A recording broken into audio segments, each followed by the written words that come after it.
facing a reflection of absence. The mind begins to equate achievement with self-worth, and you begin to believe that your contentment depends on conditions outside of your immediate influence. Consider how often these perceived necessities infiltrate ordinary life. You believe you need recognition from peers, but underlying that is a deeper question. Do you believe your own judgment of yourself is inadequate? You pursue status or accolades, yet the moment they are achieved, the mind quickly recalibrates, setting the bar slightly higher, slightly further away. Confidence, fulfillment, and success all are framed as requirements for contentment, yet contentment itself is postponed indefinitely. Each desire masquerades as an urgent mandate, compelling action and attention, reinforcing the perception that the present moment is insufficient. The mind, caught in this rhythm, rarely pauses to evaluate the cost of its own pursuit. What begins as ambition subtly transforms into compulsion. There is no visible malice, no conscious intent to suffer, yet the pattern is powerful. The mind interprets desire as evidence of inadequacy. It interprets striving as a solution rather than a symptom. Each effort, each step, validates the narrative that something essential is missing. And while the external markers of success or accomplishment might increase, the internal sense of completeness remains elusive. This is why the pursuit of goals can sometimes feel hollow. The journey is fueled not by intrinsic aspiration, but by the pressure of an internal vacuum that cannot be satisfied externally. There is a delicate distinction here that is often overlooked. Desire, when recognized as a natural impulse, is not inherently harmful. Striving for growth, setting meaningful objectives, and seeking improvement are integral to human experience. The problem arises when desire is mistaken for necessity, when external achievement is interpreted as the primary source of stability. The Stoics taught that the locus of control, the center of agency, resides within judgment and choice, not in events beyond one's influence. Anchoring fulfillment to impermanent outcomes is inherently precarious. By redirecting attention to what is under your control, the mind gains freedom from the relentless cycle of craving and dissatisfaction.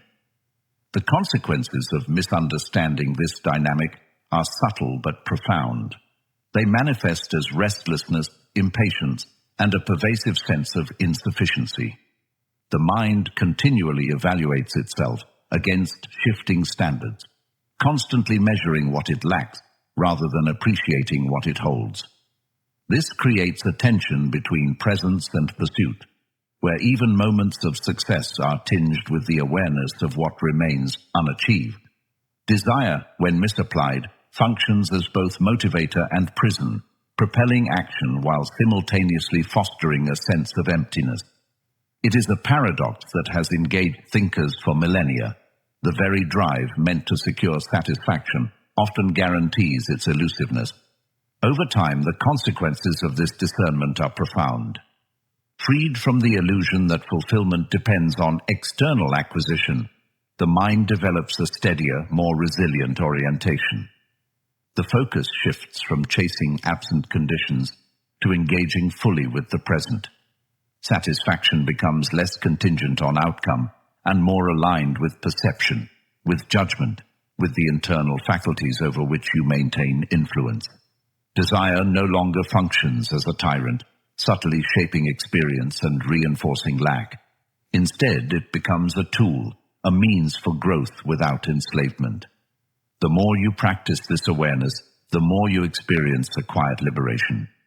The recognition that what you are pursuing externally is often already reflected internally once the lens of compulsion is removed. The Stoics knew that this insight does not eliminate all ambition or effort. It does, however, reframe the relationship with striving. By recognizing that attaching well-being to external conditions fosters dependency, you gain the capacity to pursue goals without becoming psychologically bound to them. Each choice, each action, is informed by clarity rather than urgency. The mind becomes less reactive, more deliberate, and more attuned to what is under its own governance. In this way, the cycle of chasing absence can be softened, and the underlying presence of sufficiency, often obscured by craving, can be acknowledged and embraced. There's a subtle transformation that occurs the moment you release the constant pursuit of something beyond your reach. Not by abandoning action, not by settling into indifference, but by recalibrating the relationship between effort and expectation. When the mind no longer ties its sense of worth or contentment to external outcomes, a remarkable shift begins to emerge. It's not about halting ambition or ceasing to move forward. Action continues, plans are executed, responsibilities are met, but without the invisible burden of dependence on a specific result. This is the kind of focus that allows the mind to operate with clarity and resilience, because energy is no longer spent on chasing an illusion of certainty that the world can rarely provide. The first moments of this shift can feel strange, even uncomfortable. There is a part of us that has been conditioned to equate forward motion with progress, striving with purpose, and attachment with meaning. And when those equations are upended, the mind initially resists. It wonders if letting go means giving up. But the Stoics offer a different perspective. Freedom is not found in avoiding effort, but in redefining its direction. It lies in acting with intention while recognizing that outcomes are often beyond direct control. In this framework, the same action that once felt charged with anxiety now becomes steady and deliberate, informed by wisdom rather than compulsion. Seneca once remarked, "True happiness is to enjoy the present without anxious dependence upon the future." This insight captures the essence of the transformation. It is not a call to passivity or retreat. It is a reorientation of effort toward what is within one's domain. The mind becomes anchored in what it can influence, rather than being buffeted by what it cannot. This is freedom from attachment, not freedom from activity. And the paradox is that in loosening the grip on specific outcomes, life's experiences gain a new depth and texture, unclouded by constant evaluation or judgment. The process also reshapes the way challenges are encountered. Obstacles no longer trigger disproportionate anxiety or fear because the mind is not equating difficulty with personal inadequacy. Instead, events are experienced as they occur, and responses emerge from discernment rather than reaction. The Stoics emphasized that suffering arises not from the events themselves, but from judgments about them. By focusing effort on the present and relinquishing attachment to outcomes, the mind discovers a resilience that was previously obscured. Problems remain, but the way they are experienced transforms entirely, moving from burden to manageable reality. This subtle shift also changes relationships with others. When the inner state is no longer contingent upon external validation, interactions become less performative and more authentic. Expectations recede, and empathy can take root in a way that was previously hindered by the preoccupation with self-interest and perceived deficiencies. Conversations, collaborations, and shared experiences gain a quality of presence that had been absent when attachment dominated thought. The mind is free to respond rather than react, and the relational dynamic becomes less about measurement and more about connection. Even creativity and productivity evolve under this paradigm. When actions are untethered from outcome-based anxiety, they are infused with intention and clarity. Ideas can be explored without the constriction of immediate approval or fear of failure. Tasks are approached for their inherent value and alignment with purpose, rather than as instruments to secure a sense of worth. This is where effort becomes precise and powerful, and where the mind can engage fully with life, rather than being consumed by chasing a mirage of fulfillment that continually shifts with circumstance. An interesting paradox emerges. The more the mind relinquishes attachment, the more fully it engages. There is no contradiction here. Freedom from attachment does not equate to disengagement or passivity. It creates the conditions for action that is informed, deliberate, and unencumbered by the weight of unnecessary expectation. In that state, the quality of experience transforms. Joy, satisfaction, and even contentment are no longer contingent on achievement, because they have been untangled from the fragile scaffolding of desire. Life begins to flow with an organic rhythm, less forced, more coherent, and subtly more profound. The act of stopping the chase does not mean abandoning responsibility or ambition.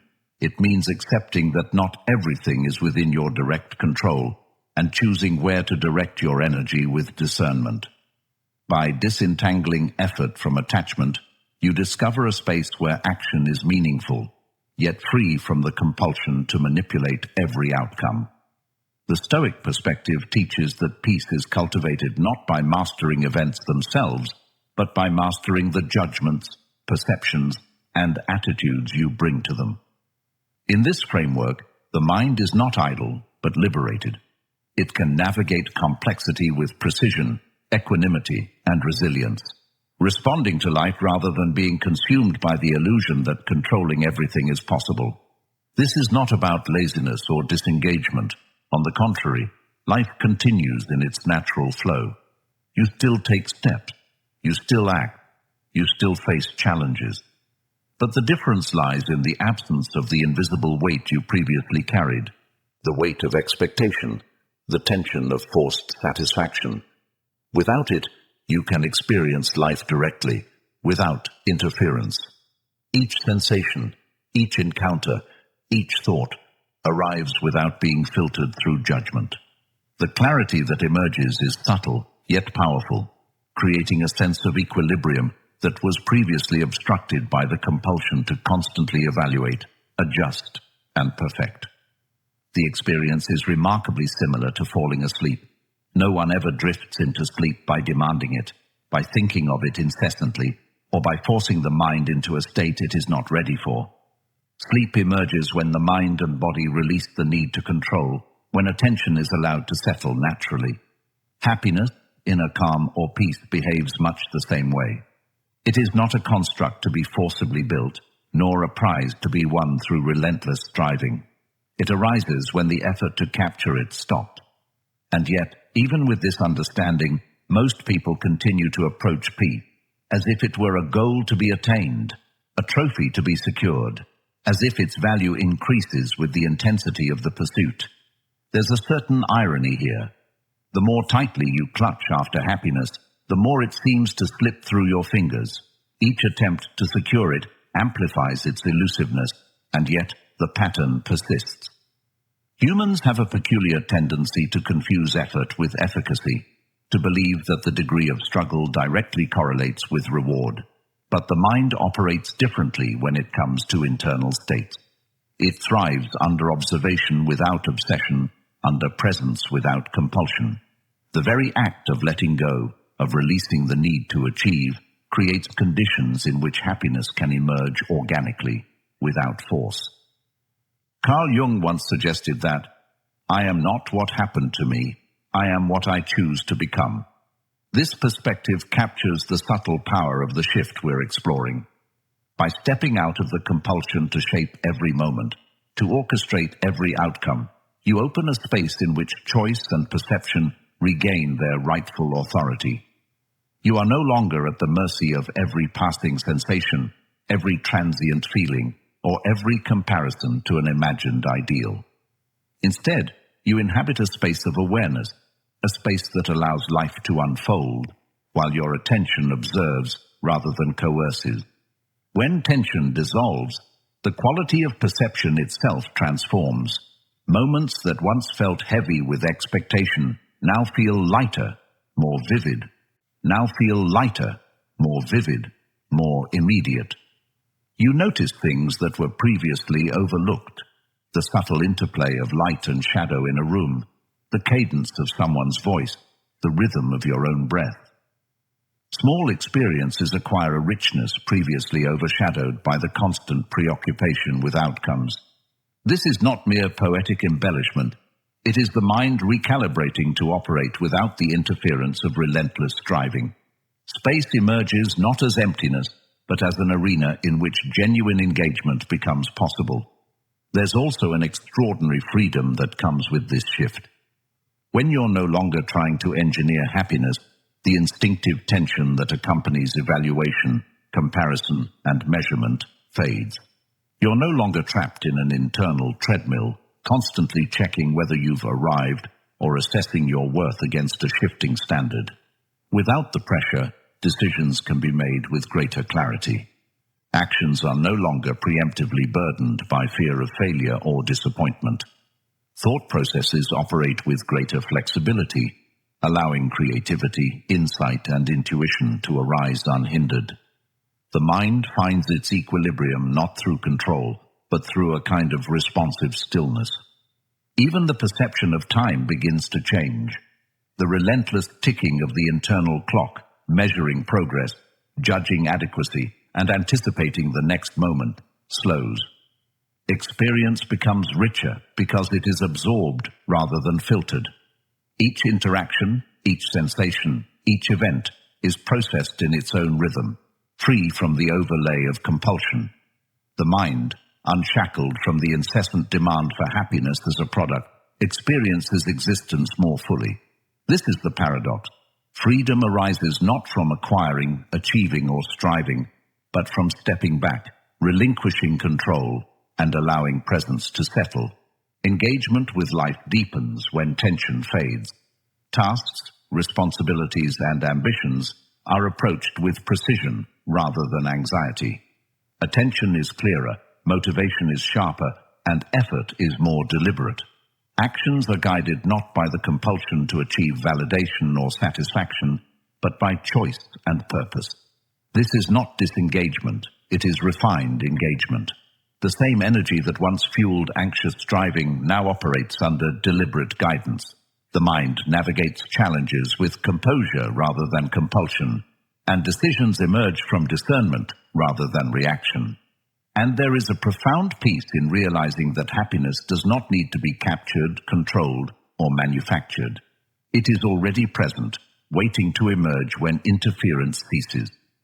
The process of letting go does not negate action, it enhances it.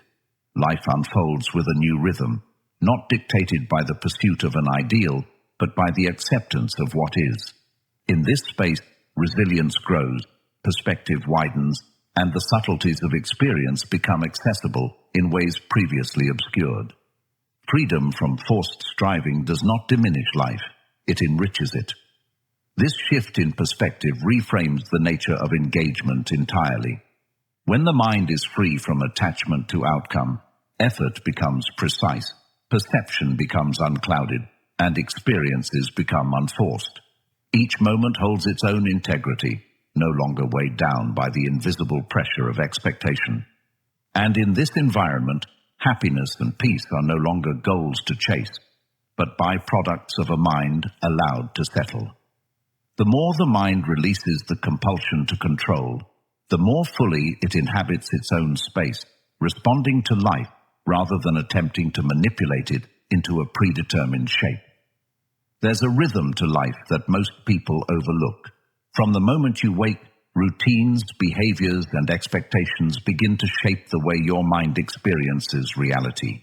Habits form silently, almost invisibly, guiding reactions and judgments long before conscious thought arrives. One of the most pervasive habits is the assumption that effort inevitably produces results. You are taught from an early age that trying harder, pushing further, striving for more guarantees reward. And in many areas of life, this is true. External achievements, skills, and material gains generally follow effort. Yet when it comes to the inner world, thought, emotions, and the elusive quality of contentment, the rules do not apply in the same way. The more you attempt to wrestle your mind into submission, the more entangled you become in the web of your own attention.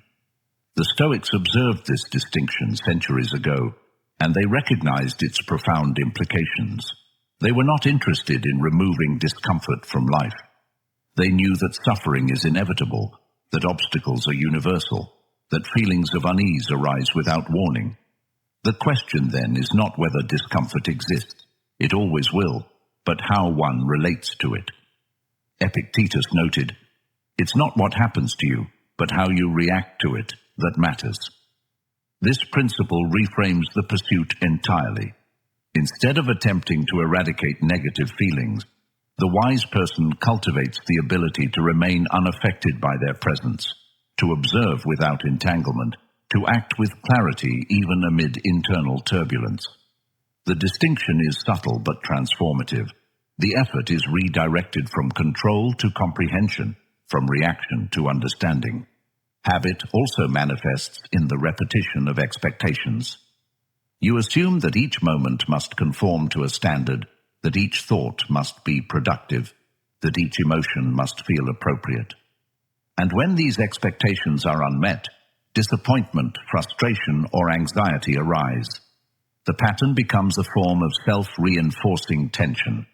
Effort to control breeds resistance. Resistance magnifies the original state. Tension escalates. Over time, these conditioned patterns operate largely unconsciously, creating a persistent undercurrent of struggle. The mind learns that dissatisfaction is the default, that control is necessary, that achievement of a particular mental state is essential. And this subtle conditioning perpetuates cycles of unease and effort that rarely yield the results expected. Understanding the nature of habit in this context requires a shift in perspective. Instead of focusing on the content of thought or the presence of feeling, attention turns to the mechanisms of the mind itself. Observe how desire, judgment, and compulsion arise automatically, how the urge to control surfaces repeatedly, and how repeated attempts to eliminate discomfort strengthen the pattern rather than weaken it. This process of observation is not passive. It is active engagement with the structure of consciousness. It allows the mind to notice its tendencies without immediate reaction, fostering a distance between stimulus and response that dissolves the compulsion to force outcomes. Recognition of the habitual nature of internal struggle becomes the first step toward liberation. There is a subtle power in releasing the insistence on control. The mind begins to experience a reduction in self-generated pressure, allowing clarity to emerge where once there was tension. Effort is no longer invested in futile attempts to dictate inner states. Instead, it is directed toward deliberate actions aligned with reason and intention, tasks and engagements chosen with awareness rather than anxiety. This creates a feedback loop of genuine efficacy. The less the mind is forced to control itself, the more it can operate effectively, respond creatively, and experience states of stability that are resistant to perturbation. The paradox is that the less you try to control, the more capable and adaptable the mind becomes. Discomfort itself begins to lose its intensity when the habitual compulsion to resist is interrupted. Emotional states arise, persist briefly, and fade naturally. The pressure to manipulate, manage, or eliminate these states diminishes. Observation without interference allows the mind to experience a state without amplifying it. Small disturbances no longer cascade into crises. Tension that once seemed inseparable from the experience of life gradually loosens. In this way, the mind cultivates resilience, not by eliminating challenge, but by transforming the habitual approach to challenge into one of calm discernment and measured engagement. The implications extend beyond personal experience to decision-making, interaction, and growth. When habitual compulsion is moderated, choices are made with greater clarity, responses are deliberate rather than reactive, and action is guided by understanding rather than anxiety.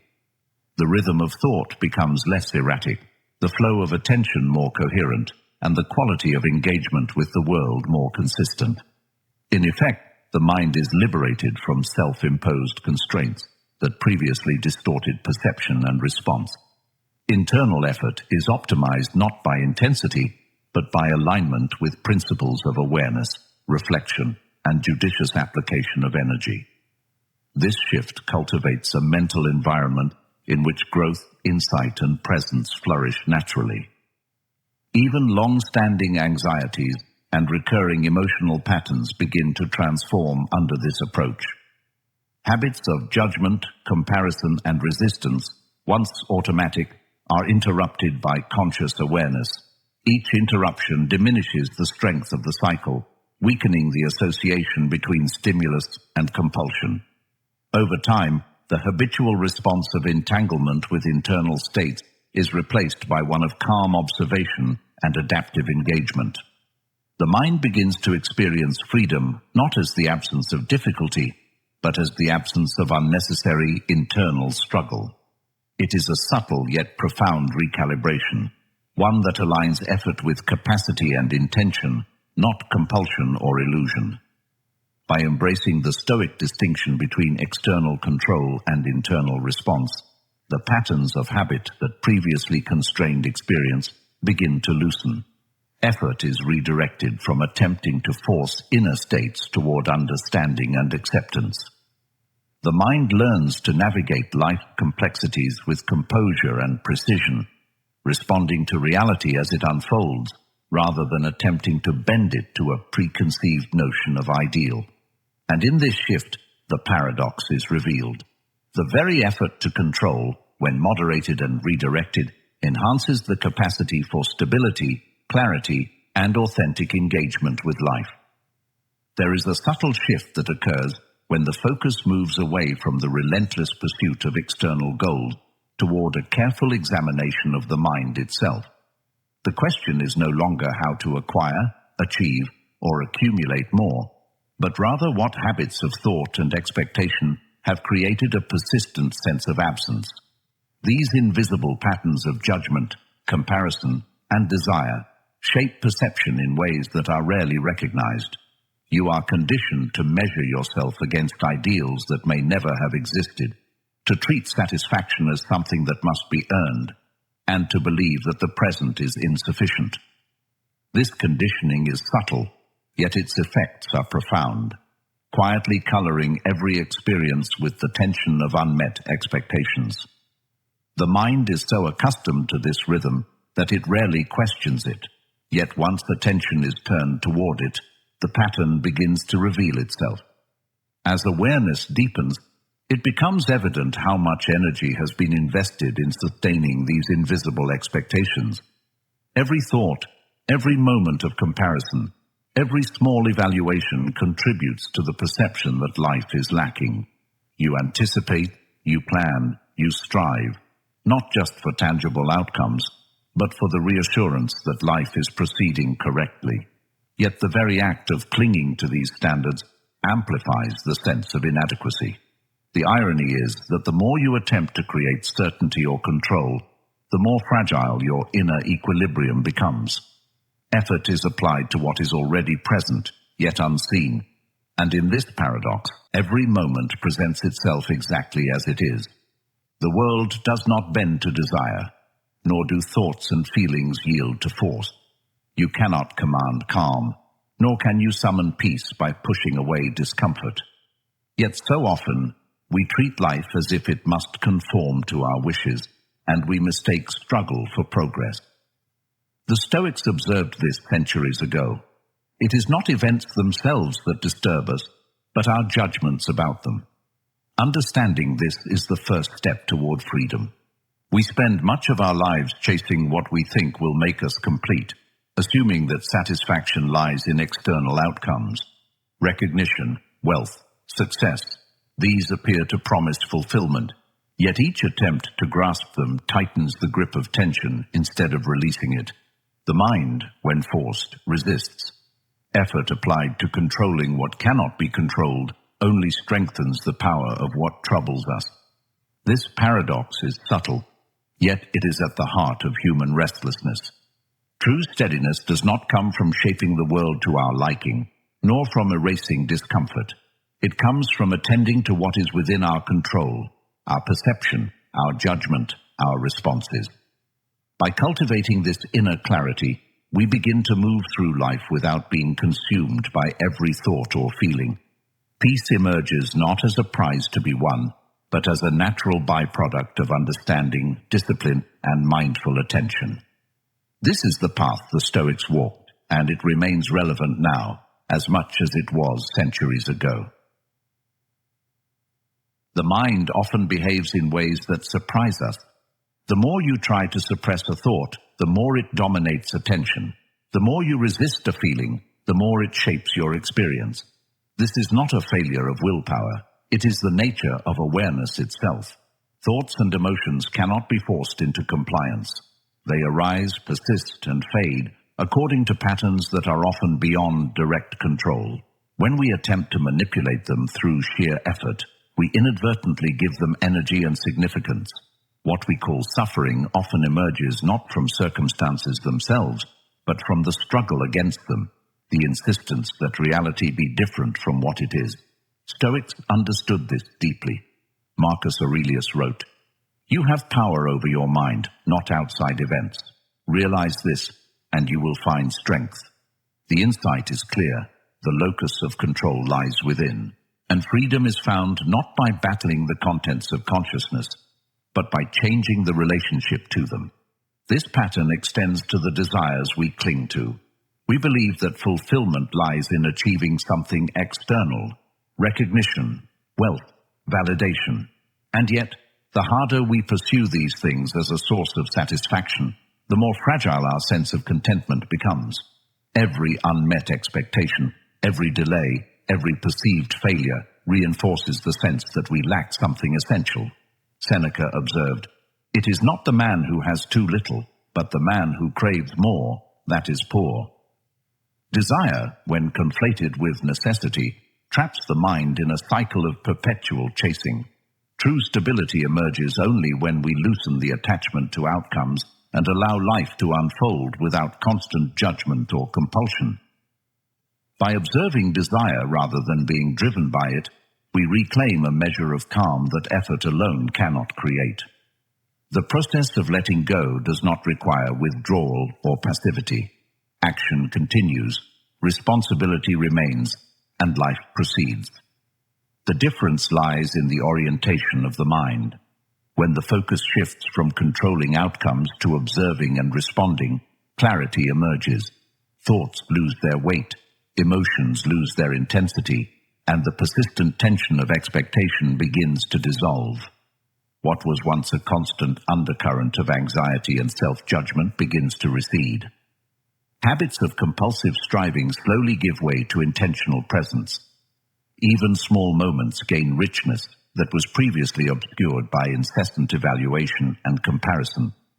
In this quiet space, life begins to feel lighter, not because it has changed externally, but because perception has shifted. There is also a subtle transformation in how challenges are experienced.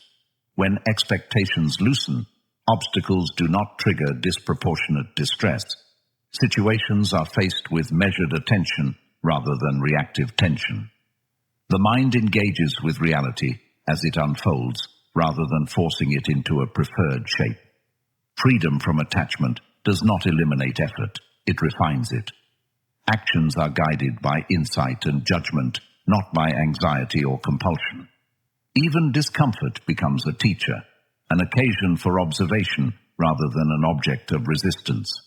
In this way, peace is not a static state, but a dynamic engagement with the present, where clarity and equanimity coexist with life's inevitable uncertainties. As this awareness deepens, relationships, work, and daily interactions gain a new texture. Without the need for validation or constant comparison, engagement becomes more authentic. Conversations are less performative and more present. Tasks are approached with clarity and deliberation rather than with fear of failure or anticipation of reward. The mind, no longer burdened by constant striving, finds space to respond creatively and deliberately. In subtle ways, the quality of experience improves. The world is no longer measured solely by what is gained or achieved, but by what is observed, absorbed, and lived fully in each moment. Ultimately, the shift is not dramatic, but cumulative. It is the gradual loosening of tension, the conscious observation of patterns, the acceptance that not all thoughts and feelings are to be controlled. The paradox is profound. In releasing the compulsion to force outcomes, the mind discovers freedom, clarity, and stability. Happiness is no longer a distant prize, but a byproduct of mindful engagement. The effort that remains is deliberate, precise, and aligned with internal values rather than imposed by external pressures. Life becomes less a struggle to control and more an opportunity to experience, understand, and respond. If you've found these ideas resonating and want to continue cultivating clarity and inner freedom, consider subscribing. It's a choice to reflect more deeply, observe your mind with attention, and practice Stoic principles in daily life. That idea can feel subtle at first, almost too simple to take seriously. But when you begin to observe it, it becomes difficult to ignore. A feeling arises, maybe discomfort, maybe restlessness, and almost immediately, a judgment follows. This shouldn't be here. I don't want this. Something is wrong. And in that moment, the experience changes. What was once just a sensation becomes a problem, not because of what it is, but because of how it's being interpreted. This is where conflict begins, not in the feeling itself, but in the rejection of it. You're no longer just experiencing something, you're resisting it, and that resistance splits your attention. Part of you is feeling, another part is pushing back. That division creates tension, and that tension is often what people mistake for the original problem. The Stoics understood this deeply. Epictetus expressed it clearly when he said, "Men are disturbed not by things, but by the views which they take of them." That line points directly to the source of the struggle. It's not the discomfort that traps you, it's the belief that the discomfort shouldn't exist. Once that belief is in place, everything changes. You start trying to fix what isn't actually broken. You start chasing a version of yourself that doesn't feel what you're feeling. And in doing so, you move further away from any sense of stability. Because now, your peace depends on conditions being perfect, on thoughts being quiet, on emotions behaving a certain way, and life rarely works like that. So instead of asking how to remove discomfort, the Stoic approach shifts the question entirely. It asks whether discomfort needs to be removed at all, whether it's possible that the experience itself is neutral, and it's only your interpretation that turns it into something negative. That's not an easy shift to make, because it challenges something deeply ingrained, the idea that feeling good is the goal, and feeling bad is something to avoid. But what if that division is where the problem begins? The moment you label something as bad, you create a reason to resist it. And resistance, as you've seen, doesn't make things disappear. It makes them persist. It keeps your attention locked onto the very thing you're trying to move away from. There's a kind of quiet clarity that emerges when you begin to see this pattern, not as a theory, but as something happening in real time. A feeling arises, and instead of reacting immediately, you notice the judgment forming. You see the urge to push it away. And for a moment, you don't follow that urge. You let the experience exist without interference. At first, that can feel unnatural, almost uncomfortable in a different way, because you're used to doing something about what you feel. Letting it be can feel like inaction, but it's not passive, it's deliberate. It's choosing not to add anything unnecessary to the experience. And in that space, something subtle begins to shift. The feeling may still be there, but it's no longer amplified by resistance. It's not being constantly checked, measured, or judged. It's just there. And because of that, it begins to move on its own. Not because you forced it to, but because you stopped holding it in place. This doesn't mean every feeling disappears quickly or easily. Some linger, some return. But the relationship changes. You're no longer trapped in a cycle of reaction. You're not trying to control what isn't directly controllable. And that alone reduces a significant amount of unnecessary tension. Over time, this approach builds a different kind of stability. Not one that depends on everything feeling right, but one that remains steady even when things don't. Because your sense of balance isn't tied to the absence of discomfort, it's rooted in how you relate to it. And that's the quiet shift the Stoics were pointing to. Not a dramatic transformation, but a reorientation. From control to understanding. From resistance to acceptance, from constantly fixing your internal state to simply observing it without judgment. It doesn't remove life challenges. It doesn't make everything easy, but it changes the way those challenges are experienced. And sometimes that's the difference between feeling overwhelmed and feeling grounded. The moment you stop treating every uncomfortable experience as something that needs to be eliminated, you begin to see that many of them were never as powerful as they seemed. They were just amplified by the way you were holding them. Desire has a subtle way of presenting itself as necessity. It wears the guise of reason, often whispering that you must achieve more, be more, or possess more. You tell yourself that a promotion will make life better, that recognition will validate your worth, that accumulating experiences will fill an emptiness inside. Each of these thoughts feels logical, even urgent, as if they are requirements for survival. And yet, beneath that logic lies a quieter, more pervasive assumption that the present moment, the current version of yourself, is insufficient, that where you are now is lacking, that you cannot simply exist here without striving further.